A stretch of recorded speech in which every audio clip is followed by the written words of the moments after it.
Ladies and gentlemen, welcome aboard. My name is TCaptainX, and today we're going to discuss the top long-range weapons to use in Warzone Season 5. Now, the long-range meta is the healthiest it's ever been, and it was very difficult for me to narrow it down to my choices today. So if you disagree with something, I'm happy to discuss in the comment section, but I did my best, and these are my top options. Let's start with what I consider to be the best overall Cold War assault rifle, and that's the XM4. Its strength is that long range. It's tied for third for combined TTK on TrueGameData.com of my 8 options I've picked today. Also, since it's not a Vanguard assault rifle, it has a relatively fast bullet velocity, whereas most of the Vanguard ARs tend to be a bit slower, meaning you have to lead your shots more, especially at long range. It's got a relatively moderate amount of recoil, but most people should be able to handle this at long range. So when it comes to building Cold War ARs for long range, there's like a formula that we follow, and it's pretty simple. It's always going to be that final suppressor attachment, which will either be called the agency or Grau suppressor, the final barrel attachment, which is the task force or Spetsnaz typically. Both of those combined give us that maximum possible range along with some recoil control. Then we're always going to go with the second to last underbarrel. This will either be the field agent grip or the Spetsnaz grip typically. Then I usually recommend the largest magazine, but not the fast mag. So in this case, it's the 60 round mag for the XM4. And then finally, typically going to go with the Axial Arms 3X optic. Although if you're on console, you might be better to use something a little bit less zoom, such as a 2X or even something like the Silex Hollow Scout. When it comes to reticles for Cold War ARs, the Scalpel reticle is my preferred one, but this is one you have to unlock in Cold War Zombies. If not, probably the Precision reticle is your best bet. Next, let's cover the top Modern Warfare ARs, and if you're someone who struggles with recoil control, these are for you. There's 3 different guns that are all very similar statistically: the M13, Grau, and Kilo. I thought it'd be best to look at just these 3 alone since they are so similar. So the Kilo in green does have the best close range TTK up to about 50 meters, although the gap is very small. Then the M13 and Grau have identical time to kills up until about that 50 meter range. At long range is where it starts to be a different story though. The M13 is pink is in first place, then the Grau, and then the Kilo. When it comes to recoil, all 3 have pretty low recoil. However, I would say the Kilo is the least recoil with the M13 just behind, and then the Grau having the most recoil, but it's still an easy to control recoil gun for sure. The problem with the M13 though is it has a lower damage per mag. It's a very fast shooting 60 round mag, so you can definitely down about 2 people at range, but beyond that it's going to be a little bit tricky. So if you like trios and quads, Kilo or Grau might be a little bit better option for you. Now also for the Modern Warfare ARs, there is a formula we follow when it comes to building it for long range. We always go with the monolithic suppressor. This adds our range, keeps us suppressed. For the barrel, you're going to look for the barrel that adds range and recoil control. In this case, it's going to be the Tempest Marksman for the M13. Commando foregrip is pretty much always your best bet for recoil control for the underbarrel. Again, we go with the largest magazine here, as long as it's not over 60 rounds. If it's over 60, it usually really hurts our aim down sight speed, stuff like that. Generally, you don't want to use these weird ones that add damage and stuff. They're just not that good, so we stick with the 60 for the M13. BLK 3X optic is usually your best bet, or you could go something like the Corp Combat Hollow Sight or the PBX Hollow Sight if you have the blue dot unlocked.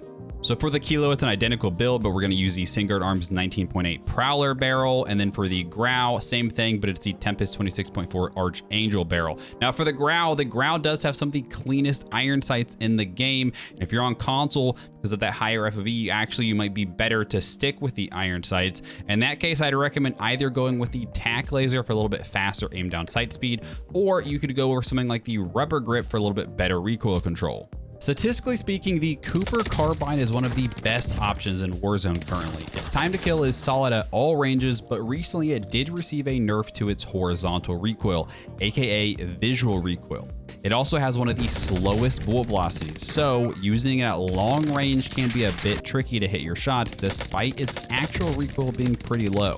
The fast shooting 60 round mag also limits it with a lower damage per mag, similar to an M13. I think the Cooper is a great option on Rebirth or Fortune's Keep, but using it at very long ranges on Caldera because of that slower bullet velocity can be a bit tricky. The Vanguard ARs are not quite as easy to build out as the Cold War and MW ones, but in general, we always go with the MX silencer as this helps our range and also our recoil control. For the barrel, you typically want to go with the one that says highly accurate and controllable. This is going to be the 22-inch Cooper Custom in this case. 60-round drum is our best option for the Cooper, and we usually always go with lengthen. Now, the Cooper does have one unique attachment that only it has, that is the compressed rounds. However, this was recently nerfed, and I don't think it's necessarily worth it anymore. I'd rather just stick with lengthen.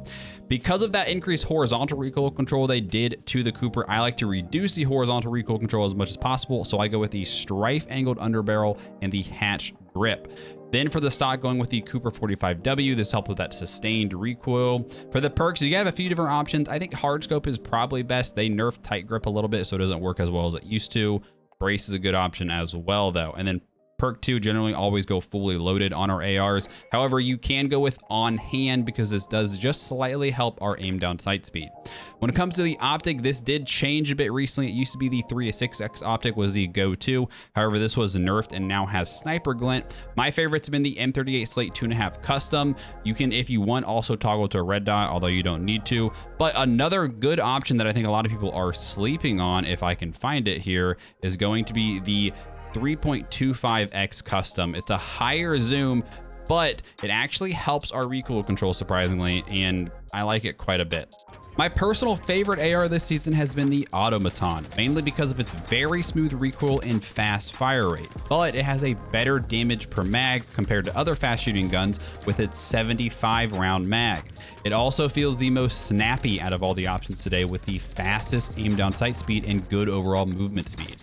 Its biggest downside is that long range, the time to kill is towards the slower end. But despite it being a Vanguard AR, its bullet velocity is relatively fast, making it a great option on all 3 maps. So for the Automaton build, the barrel you want to go with is the ZAC 600 barrel. This helps drastically with our recoil control. Now, the Anastasia Sniper does actually give it more range, but it does not help recoil at all. And I think for most people, the 600 is just going to be the better option to go with. MX silencer for that range, 75 round drum. I like to go just hand stop in polymer. This gun mostly has just straight up vertical recoil, so I think these are your best options. Lengthened tight grip is the better option to go with for recoil control on the Automaton over the Cooper though. Fully loaded, the Anastasia padded stock helps with that recoil during sustained fire. Then again, that 2.5x custom. This is another gun I really like to use that 3.25x optic on because it's a smooth shooting gun.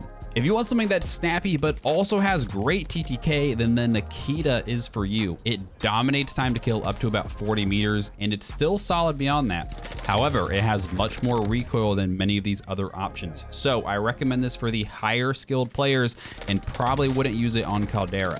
It's similar to the M13 or Cooper Carbine when it comes to damage per mag with a fast shooting 60 round mag. The Nikita is a gun that has a little bit of horizontal recoil, so that's what I like to focus on when building this gun. So we go strife angled and hatch grip for that horizontal recoil control. The MS stock also helps with that, and then Perfectionist for our recoil control there. The Empress 613 barrel is going to be our go-to. It helps with both our recoil and range.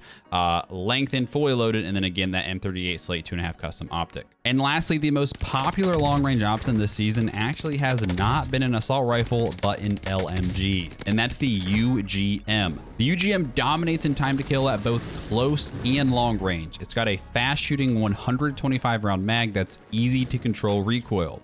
Its bullet velocity is a bit on the slower side, but you can use the perk Surveil, which increases this up alongside those faster bullet velocity ARs. Being that it is an LMG means a slower aim down sight speed, slower mobility, and a slow reload, but you get an incredibly high damage per mag. So again, you'll see the UGM build looks similar to some of our other ones. I like to minimize that horizontal recoil with this one. Again, strife angled, hatch grip, and then tight grip. The Mercier W2 anchor stock helps a lot with that. As far as the barrel, you definitely want to go with the XL214 barrel. The burst barrel used to be really good. It's not nearly as anymore. They got nerfed pretty hard. Again, for the optic, that 2.5 custom.